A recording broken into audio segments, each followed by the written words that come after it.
IBM మరియు NASA వారు ఒక సౌర వ్యవస్థ కోసం అంతరిక్ష రంగంలో ఒక ఆవిష్కరణను, ఒక వ్యవస్థను తీసుకురావడం జరిగిందండి. సూర్య మనందరికీ తెలుసు, ఈ మధ్యకాలంలో వార్తల్లోకి వచ్చింది సూర్య.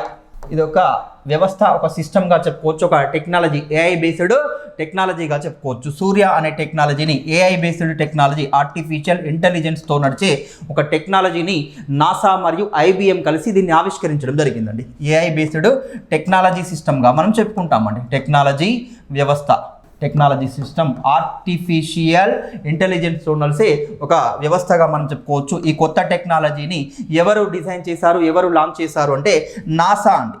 అమెరికా దేశ అంతరిక్ష పరిశోధన సంస్థగా మనం చెప్పుకునే national aeronautic and space agency NASA వారు, నాసా మరియు ఐబిఎం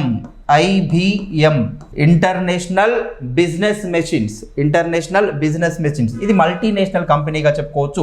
ఈ రెండు సంస్థలు కలిసి, నాసా సంస్థ మరియు ఐబిఎం ఇంటర్నేషనల్ బిజినెస్ మేనేజ్మెంట్ అనే సంస్థ, మెషిన్స్ అనే సంస్థ కలిసి సూర్య అనే ఒక వ్యవస్థను, ఒక టెక్నాలజీని, ఏఐతో నడిచే, ఆర్టిఫిషియల్ కృత్రిమ మేధతో నడిచే ఒక వ్యవస్థను తీసుకొచ్చారు. మరి ఈ సూర్యను ఆవిష్కరించడం జరిగింది. సూర్య అనేది మన ఇండియన్ నేమ్గా చెప్పుకోవచ్చు. అంటే సన్కు మరొక పేరు సూర్యగా చెప్పుకుంటాం. అంటే సంస్కృత పదం అండి. సూర్య అనేది సంస్కృత పదం, సూర్యునికి సంస్కృత పదంగా మనం వర్డ్గా చెప్పుకోవచ్చు. మరి దీన్ని, ఈ వ్యవస్థను ఆవిష్కరించారు.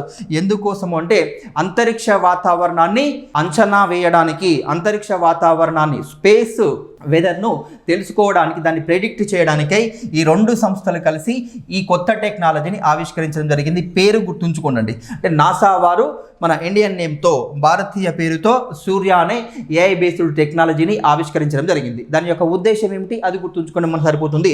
దాని యొక్క ఉద్దేశం ఏమిటి అంటే అంతరిక్ష వాతావరణాన్ని, ఖచ్చితత్వంతో కూడిన సమాచారాన్ని తెలుసుకోవడం, అంతరిక్ష వాతావరణాన్ని తెలుసుకోవడం కోసం దీన్ని ఆవిష్కరించడం జరిగింది. సూర్య అనే సిస్టమ్, ఏఐ బేస్డ్ టెక్నాలజీని ఆవిష్కరించారు. ఇది కూడా మనకు స్పేస్ టెక్నాలజీలో డిస్కస్ చేయడం జరిగింది.